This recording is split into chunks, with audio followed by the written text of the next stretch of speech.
And we're good to go. Hey, and welcome back to another exciting episode of Extra Feature Interviews. I have a fabulous film, Grotesque. He'll tell us where to find it because I honestly don't know. Brandon Rhiness is here, and it's really fun, people. Welcome to the show. Yeah, thanks for having me on. Great to be here. Before we start, where can they find your film? It's on major platforms. It's on YouTube, Tubi, Perfect. Amazon, Apple. If Excellent. you Google it, you'll find it in a whole bunch of places. And even better, people, he's Canadian, so that makes me happy because I never get Canadians on here. So we start off the thing. Let's go at the very beginning. The creation of the fake nose. I don't think I'm ruining anything here. I mean, can we discuss that to start? The fake notes, you talking about it in Grotesque too? Grotesque. You sent me grotesque. Which one did you send me? Uh, Probably Grotesque. Fake notes. Nose, nose. Oh, fake nose. Oh, yeah. Okay, yes, the fake okay, fake nose. The fake notes is a thing for Grotesque too. Let's pretend that Oh, didn't is happen. there? Hang Okay. on. There's a sequel to this? Yeah, there's Grotesque 2 is already out, so yeah. Well, we'll get there later. Okay, I had no idea. This is new information for me. Okay, the fake Yeah. nose. Yes, let's start there. So the fake nose, basically, in the original concept of the movie, it was the main character was going to be much older. She was like a middle-aged woman who was concerned that, her looks were fading, so she gets plastic surgery and it gets botched. So she goes around killing these like young, pretty like models that she's jealous of. That was the original premise.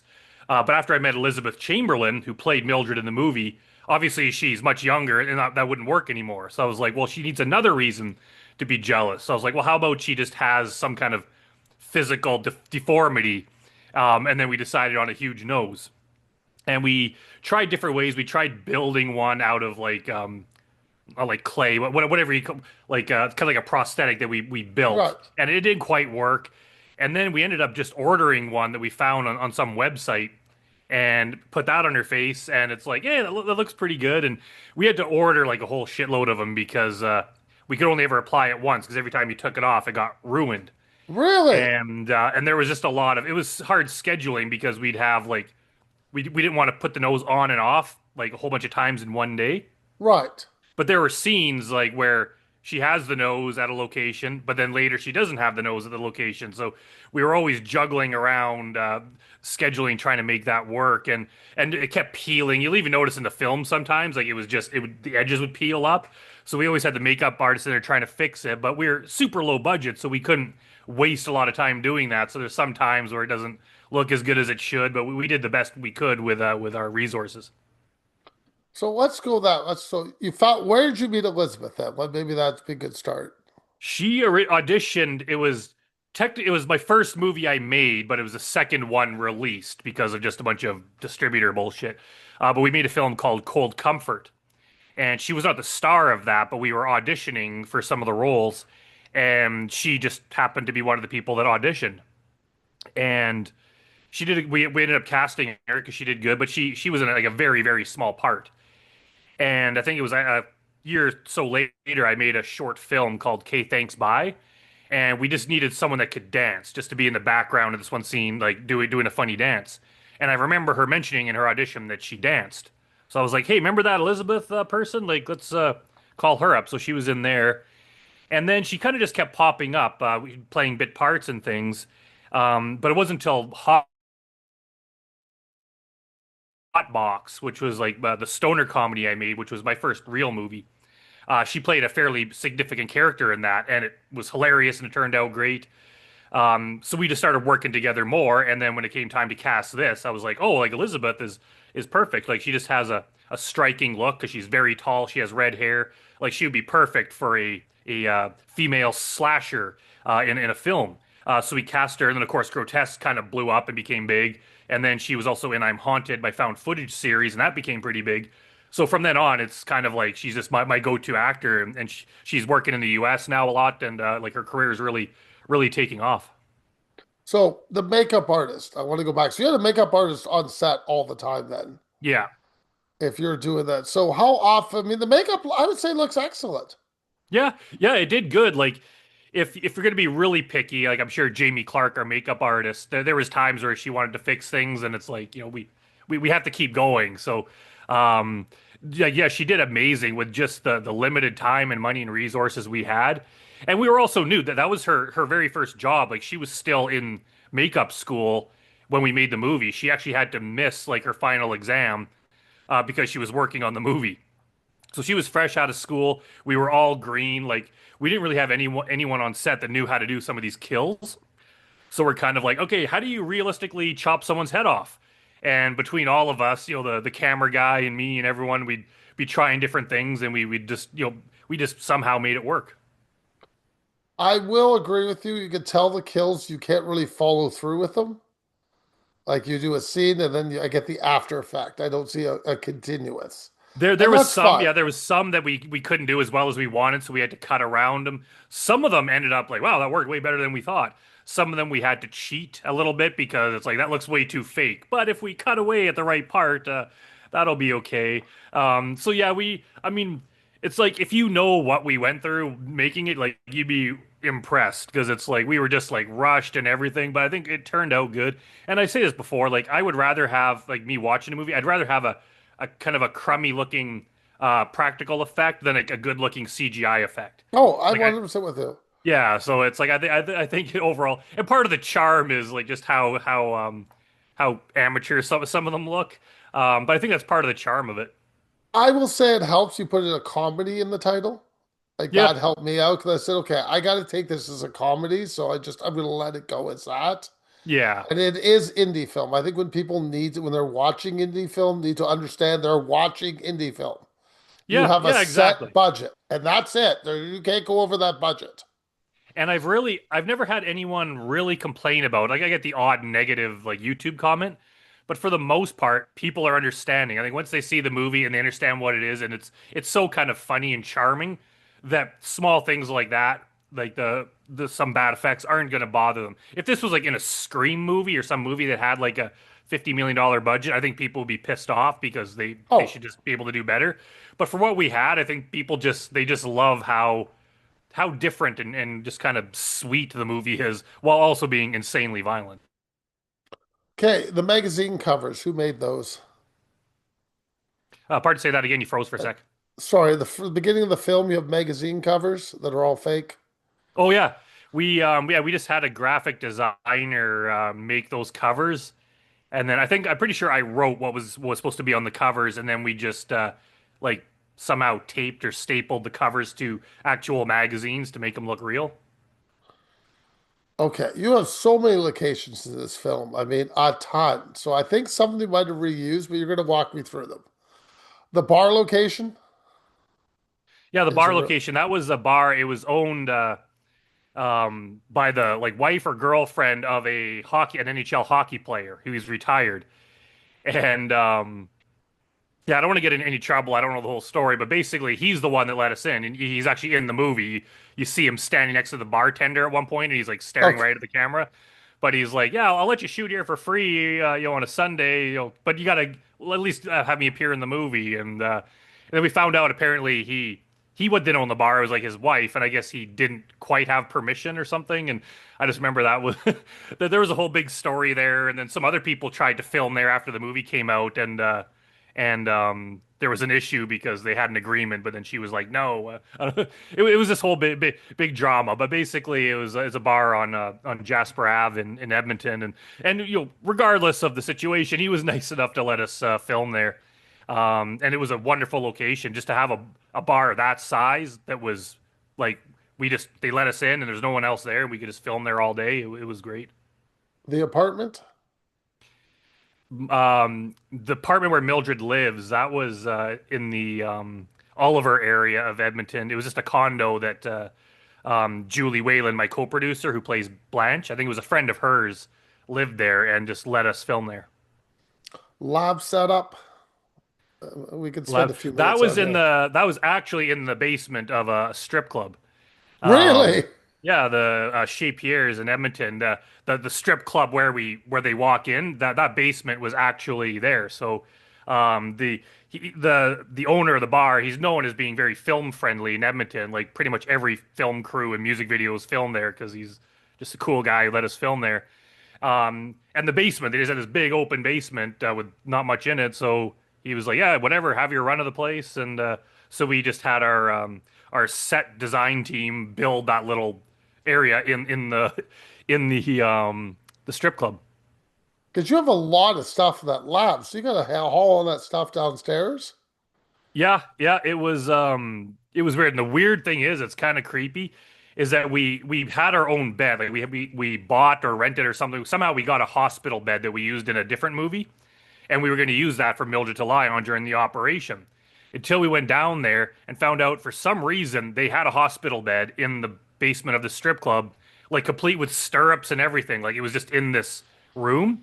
And that's the one you see if you watch the original trailer before we made the movie. We made like a fake trailer, and we filmed in that room. And we're just kind of like, why would there be a hospital bed in a strip club basement? Like that's a horror movie of itself. I love Um, it. I love it. And last one I want to discuss is The Office. The Office, yeah, that was a place. I think Julie found that one. It's downtown.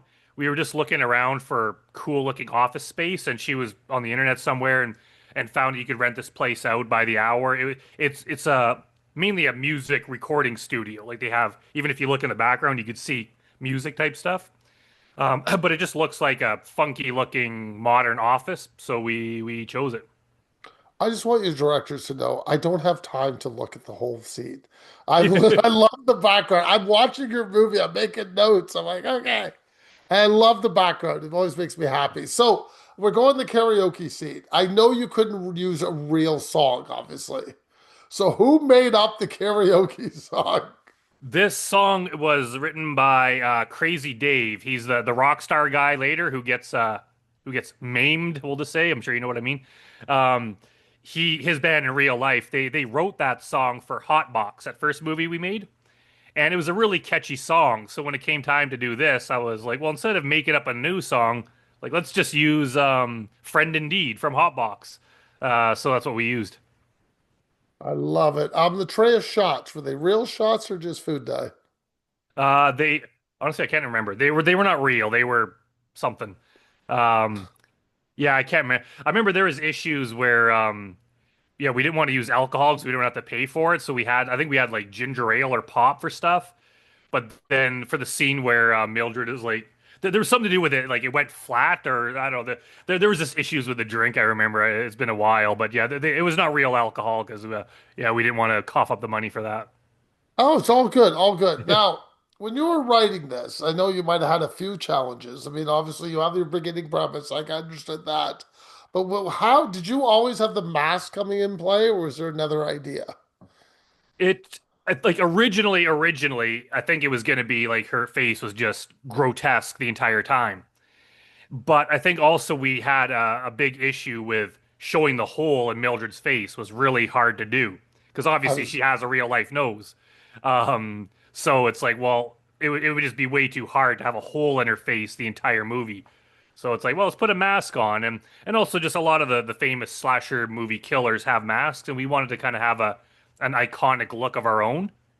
So Elizabeth did most of the work coming up with the design. Like she found that she had that polka dot dress in her closet that she got for a birthday or someone bought it for her and she never ever wore it. But she's like, "Oh, that looks kind of cool enough." And so she put it together and then she found the mask at a Halloween store or something and cut it in half. And funny enough, if you watch the original trailer, it's actually a slightly different mask because we made the trailer and we even shot when we began doing the actual movie. We shot for 1 day and then we had to shut down because of COVID for like nearly a year. So we basically there was like 1 day and then like a year gap and then we finished the movie. oh But my that first day God. that we shot was with the original mask. And after we filmed it at Halloween, I started seeing other people wearing not the Mildred mask, but the full mask. It's like a China doll mask, and you could tell it's the same thing. And I was like, oh Okay. shit, like people are gonna think we ripped this mask off. They're gonna recognize it. So I was like, how about we just spray paint it white and then draw a different design on it with marker. And then when it comes time to film again, we'll just have to go back and redo those few scenes where she was wearing the old mask. So that's what we did. I think it was the right choice. But if you notice, there's a few promo pictures and video stuff where you could tell it's a slightly different mask. My God, you think I spend a lot of time watching these? I really don't. I just watch the Well, film and go there's from some people that there. go over it frame by frame and point out things in the Oh, background, and it's like, wow. So if you're that that is, hardcore, go ahead. I would hate to do that to you. I don't think anybody would find that interesting. I don't know, like even on for I'm Haunted, the movie Elizabeth is in, the found footage movie. People message me and they're like, how come there's a man's shirt hanging in her closet when she lives alone?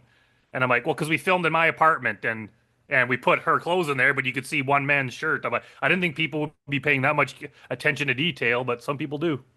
Oh my God, people need to get out more. So let's discuss. You have a huge cast in this film. I mean, a Oh, it's massive. lot. Um, how did you find juggling that? I mean, I understand the main three we have to have, a few other people we have to have, but I mean, you're taking out everybody, and that is a lot of different kills and a lot of time.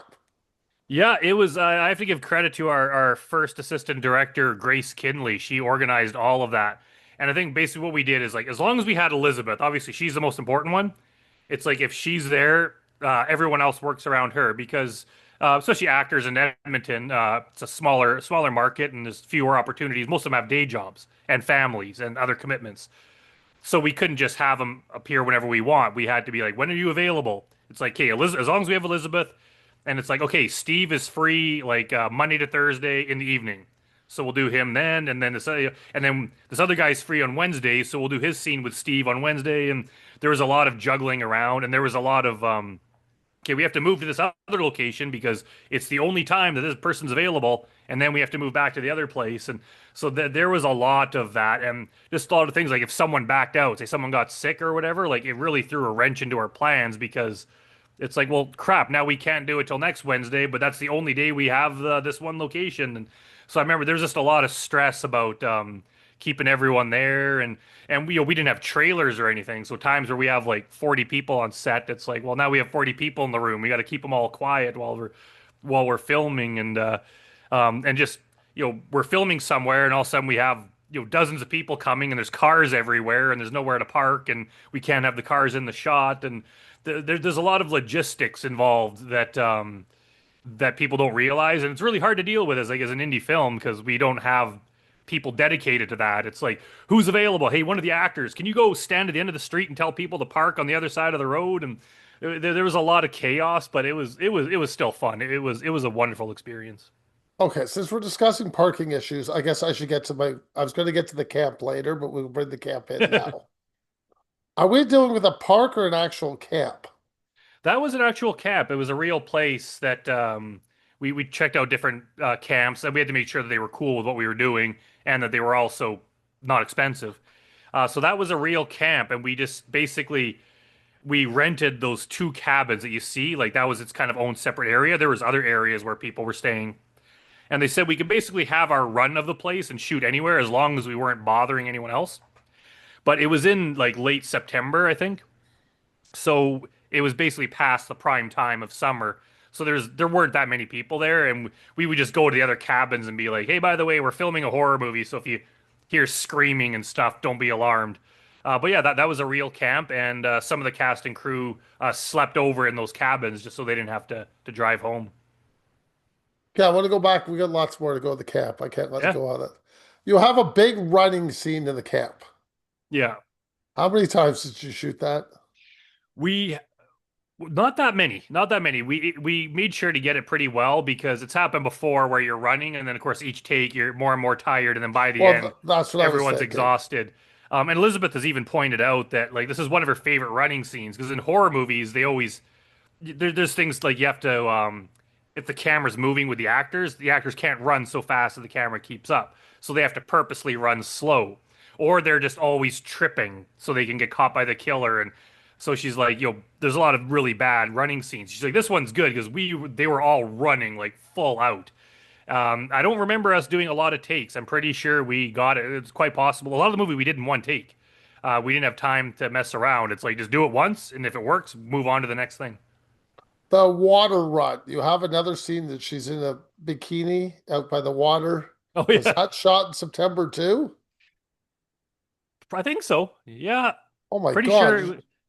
That It must have been wasn't. I don't remember being that cold. I don't know. The water okay. might have been cold, but it wasn't that cold. Like there was actually people out there on that beach, like hanging Okay. out and spending the day. So it wasn't bad. You'll see in Grotesque 2, we filmed another scene there, pretending it was a different place, and that day was freaking cold. But the in the first movie, it was not that bad. So you do a lot of outdoor shooting here. I don't want people to know that. There's a lot, not just what I'm discussing. There's more than this. So did you have anybody come by and say anything at any time to you?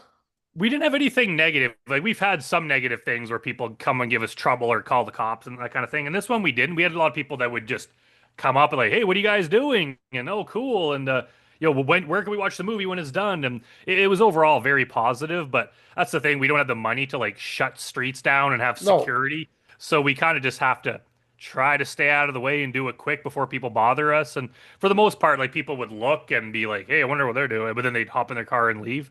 So no one really hassled us, but we had quite a few people just come over and want to know what we're doing, especially when they see this person like in a mask and polka dot dress. Like you could spot Mildred a mile away, so Oh, they're like, for "Hey, sure. what is there?" Yeah. So you're saying she only had the one dress, from what I'm understanding. Yeah, she had the one dress. We wanted to get more, but we couldn't. We couldn't find any ones that were exactly the same because the original plan we wanted to have like a clean dress, like a half bloody dress, and a very bloody dress Yeah, that we that could would make use. sense to me. But it ended up we could only have the one, and we were worried about it getting stained with blood. Um, That's so we're kind of like, you know what? Let's just kind of keep the clean one all the time, just for because otherwise we're always, you know, do a bloody scene, then we got to wash the dress and let it dry, and it became too hard. So we're like, let's just go with the clean dress and then wash it at the end of the day. So that's what we had to do. wow. Okay. I was thinking, going, that thing must have got dirty at some point, but it always looks exactly the same continuously The every only single the only time shot. it really um, got kind of wrecked was when she was during the operation scene where she was laying on the bed The first one, and the second one. the doctor's smoking, right? He's smoking Oh, while he's yes. operating on her, and he puts the cigarette in the ashtray. And we were changing lights or something, and then Elizabeth's like, "I feel something hot on my leg. What's going on?" And we look, and the lit cigarette had rolled off the ashtray onto her leg, Oh my and it like God. burned a hole in the dress. So we're like, "Oh shit!" So we took it off, and it's like, yeah, there's like a cigarette burn in the dress that's still there to this day. I don't know if you could actually see it at any point in the movie, but it's I there. did not notice it. So there's a question. When you finish the shoot and she has the dress, do you keep that dress for yourself or do you let her have it? She kept it. It was hers originally, and she did most of the design for the costume, so she kept that. Grotesque 2 was a different dress. It was a instead of white with black dots, it was black with white dots. And then actually, just a lot of people don't know, but we actually made a Grotesque found footage movie, which is going to be released probably like within the next month. And that one has yet a different dress. So that's keep an eye out for that. So what we're trying to tell people that this film did well for you since you've made it two Yeah, and it three. I don't know if I can't say I'm totally surprised. Even as we were making it, I was like, yeah, this is going to appeal to a certain group of people. There are some like horror purists that probably won't like it just because it's funny and stuff. But I'm like, there's definitely a market for this kind of movie, and I think some people are gonna love it. And I think it changed a lot of our lives. Like it got people to know me, and it made it that when we made other movies, it's like, oh, this is from the people that made Grotesque. So all of a sudden, everything we make it just has that leg up. But it got a lot of attention. That's excellent. Okay, working with blood. I always like to ask this. How's your experience working with blood? it it's one of those things where again limited by budget we never had as much as we wanted, but the more you have then the more cleanup it is, Yeah. and so there's always things like that to work around. Obviously the big scene where she's chopping the guy up with a chainsaw and Yeah. we're just like blasting the blood in her face. We kind of saved it all to that point, and I mean even then we kind of ran out. So we filmed that scene, and I think right after we were doing the one where Lola gets stabbed with the stick. She gets stabbed through her body with a stick, and you could tell there that the blood is like orange because we sent one of our actors like, oh shit, can you run into the city and like buy more blood? but we didn't have time to wait for him to get back because it'd be like, a couple hours. So we filmed this other scene and we just had to water the blood down. And so it looked very orange. And I was like, like, there's nothing we could do about it. It's just, yeah, it's one of those things where you want a lot of blood, but without the time to clean it up and wash the clothes and everything, you have to be careful.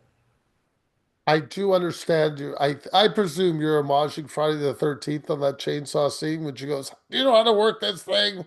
Yeah, yeah, yeah. Yeah, that joke was in the original trailer. That was like one of the first things I came Oh, up with is for the movie is yeah, she doesn't know how to operate I would understand that. I don't think I know how to operate a chainsaw. it. I'm sure I probably could figure it out, but I've never tried.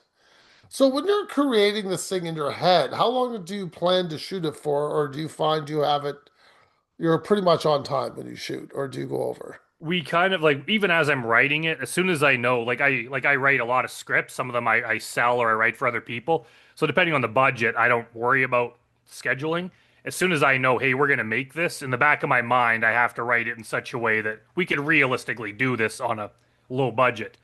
So I always have to worry about that. But a lot of it comes to working with the first assistant director who does all the scheduling. So I'll give them the script and be like realistically, what's the least amount of time we could do this in? I think we shot Grotesque. I think it was 11 or 12 days or something like that. It was a That's, very very quick shoot. Um, hold on. so You it's had just a something full that cast of like 20 people, I'd say, oh yeah, it was in extreme. 12 days. Even other filmmakers, even like filmmakers that work on like way bigger movies, they're like how do you do that? And some of them even they're like, can I take you out for dinner? I want you to explain your process. Like how could you Yeah. have that many locations, that many people? And it's like Well, that's it's what just I'm asking brutal, you. brutal efficiency. Like we just like I just stage things in such a way that we can rip through them really fast and we're very organized and we don't mess around on set I think that's insane. and we just have a great team. I don't know how you could do that so quickly. I'm very impressed that you shot this in 12 Yeah, it days. was The ukulele song, who wrote it? And did she play the ukulele?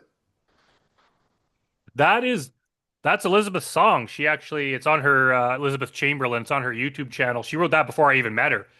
She just recorded it herself for her YouTube channel, and it actually got quite popular. And then when I heard it after I met her and I heard it, I was like, "Hey, can we use that song in the movie?" And she was like, "Absolutely." And then just knowing that she had that song played with the ukulele, I was like, "How about we have a kill where you use the ukulele?" Fascinating. Absolutely fascinating. I guess it's time for music. You have this thing filled with music. Yeah, we oh, it's been so long. I can't even remember where we found everything. I think part of it, we had a few songs that people we knew wanted to put in, but we also, I think we just put an announcement out on Facebook, like, hey, if any local Edmonton bands or musicians have a song you want to put in the movie, by all means, let us know. So we had all sorts of people put stuff in. There were some country songs and some other stuff, and then we had our composer like write all the pieces in between for some other stuff. So yeah, there was quite a bit of music in there, and like I do like I play bass a bit, like kind of on the side, but I don't really consider myself a musician, and I always find it just hard. Like I wish that there was like a different department that could deal with that, because I can like once it's done, I can listen to it and watch it and be like, yeah, that music works or it doesn't.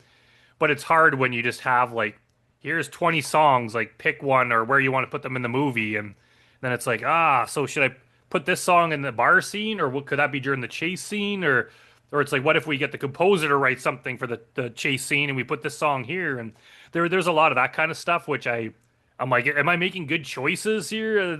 I don't enjoy that part of it. But we did the best we could, and I think it turned out pretty good. Oh, it's a fun film. I don't want anybody to think it isn't. It's really good. Okay, your favorite film, please. Favorite film? Ooh, that's a hard one. My go-to answer is probably The Godfather. That's fine. Nothing Yeah, wrong with maybe that. Heat. Heat with Robert De Niro, but I like that one too. I'm a big horror fan. Like horror is my favorite genre, but both of those are um, not horror movies. But I guess my favorite horror movie would probably be The Exorcist. That's always a good answer.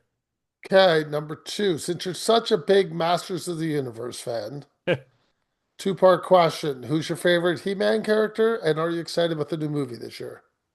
Ooh, favorite character. I don't know. I've always liked Stratos ever since I was a kid. He's always a good one. Uh, the movie, I don't know. I, I don't like trailers in general, I don't so either. I normally don't watch them. I All I don't saw either. from this one was the like first like 10 seconds where he's on Earth, and I was like, why is he on Earth? I just want to see him as He-Man. So immediately I'm like, oh, okay, I'm scared, red flags. But some people are like, don't worry, it'll be cool. So I don't know what to expect. I think at this point, like, how often do you see any sort of like remake or movie based on IP that's any good? It's like 90% of the time it sucks. Yeah. So so it's like I want it to be good. I want to like it, but I'm going into it preparing for it to suck.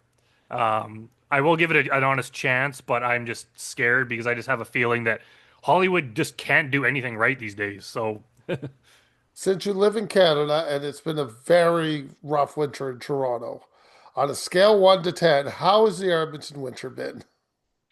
up until yesterday, honestly, it's been beautiful. Like we've been like above zero. Like it's been like uns for we had like 3 weeks of like the hottest January like You're ever in the kidding me. in the province. We were minus 15 to 20 every Yeah. day in January. And then Wow. yesterday, all of a sudden, now it's minus. We got a big snow dump, and now it's minus 30. Oh, I get that So right now. I think I got your weather. It's here. So before I let you go, tell everybody where they can find your films yeah, just again. YouTube's a good place. If you do, Higher Universe is my company, Higher Universe. If you just look that up on YouTube, you'll find all the movies, like all the short films, all the interviews. I have directors' commentaries on there, and a whole lot of other stuff. And we're also on Tubi, Amazon. If you're into the I'm Haunted series, we've made 5 I'm Haunted movies that Elizabeth is kind of the main character in. They're available on YouTube as well as Found TV. Found TV is a streaming platform just for found footage movies, so they're available on there. So yeah, if you even just Google the names of the movies or Google myself or Elizabeth Chamberlain, you'll find where to find us. Thanks for your time and have a great day. Yeah, thanks for having me on.